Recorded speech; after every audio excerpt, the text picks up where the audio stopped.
Chair, RB, before I begin, please allow me to take a moment to thank our dedicated and hard-working staff who have consistently gone above and beyond the call of duty to support not only our representatives, but all of our members.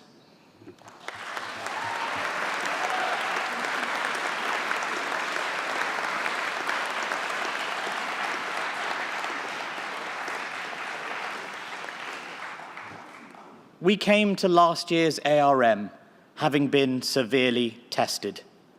A government that would not listen proposed a contract that would not work. Its actions had forced us to take unprecedented industrial action with an overwhelming mandate from our members, with support from across the profession and public.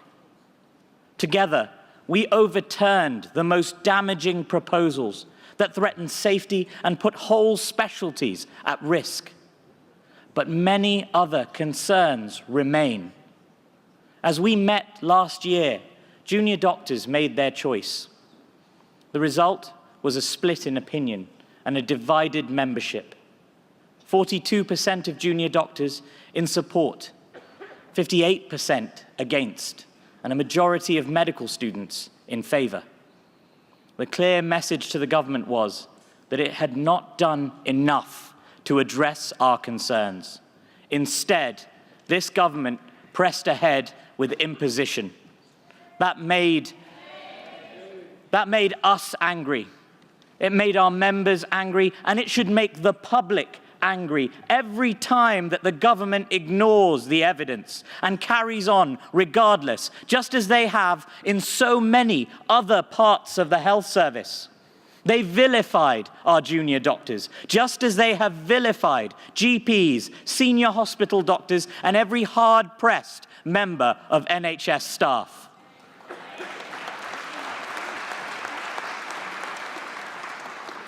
But being angry and angry alone is not enough.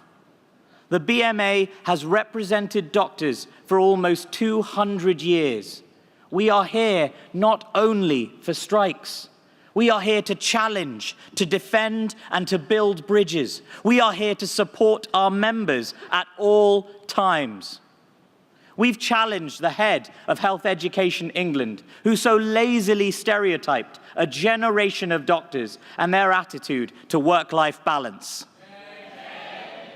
The irony of this being all of the work we currently do with people in this organization to improve the flexibility of training. We could not and did not let this stand. So while the height of the dispute was intense and testing, so too have been the days that have followed. While the way we conducted ourselves under intense media scrutiny was important, so too is how we conduct ourselves and deliver for junior doctors now, away from the spotlight.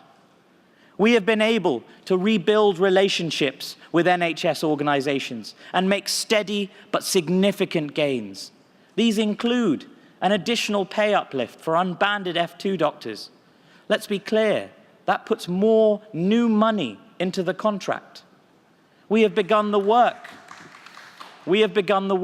to set up a gender pay gap review that will explore and make recommendations on pay for all women doctors, not just for juniors.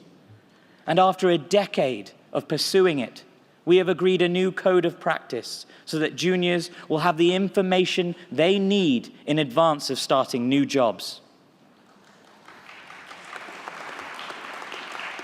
There is a huge body of additional work in a wide range of areas on work scheduling, applications to specialty training, and highlighting rota gaps. But there is still so much more to do.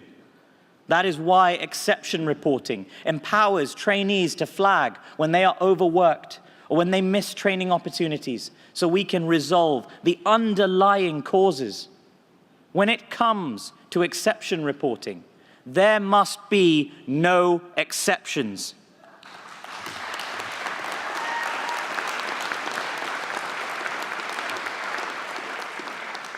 Last year, the profession came together rallying behind junior doctors in protests and on picket lines. RB, we, now more than ever as junior doctors, need your support in using this new system to identify the systemic problems that we all face. The picket lines may have ended, but our resolve remains, and our reps have taken that resolve into local negotiating committees and junior doctor fora around the country. We must not and will not be intimidated by employers from exercising our hard-won contractual rights. I and the JDC will stand shoulder to shoulder with junior doctors as they do so, amplifying their voices to illustrate where a health service at breaking point most needs intervention. So RB, let me leave you with this. The hard work must go on. It is painstaking, and it rarely makes the headlines, but we are delivering real results. We are still here, we are still listening, and we will continue to build brick by brick on the tangible progress that has been made this year. The need for unity is as great as ever, and it is a long, hard road, but together we can lift up our profession once again. Thank you. Thank you, Jeeves.